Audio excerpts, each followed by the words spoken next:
ጋይስ በቀደምነት አንዷ ቲክቶክ ላይ ኦንላይን ሆኜ እዚሁ ቲክቶክ ላይ ማለት ነው መቅደስ ከንፈርሽን ታሳሪው 500 ኤሮ ነው $500 ነው እና ከንፈርሽን ታሳሪው ከንፈርሽን ማትሳሪው ከሆነ ከንፈርሽ ስለሆነ ያረጀሽ ትመስላለሽ ከንፈር ከተሰራ ግን ወጣት ትመስላለሽ ስለዚህ አንቺ በርግጥ ደህና ነሽ ግን ያረጀሽ የሚያስመስለው ከንፈርሽ ስለሆነ ነው it's not too much just 500 euro $500 አለችኝ የኔ እናት እኔ አሁን እንደዚህ በቦክስ የተገጨ ሴት መስይ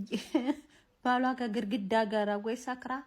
ድንጋይ ላይ የወደቀ ሴት መስዬ ወጣት ከመመስል የተፈጥሮ ከንፈሬ ምን አለኝ በፍለጋ የሚገኘው ከንፈሬ ምን አለኝ ነው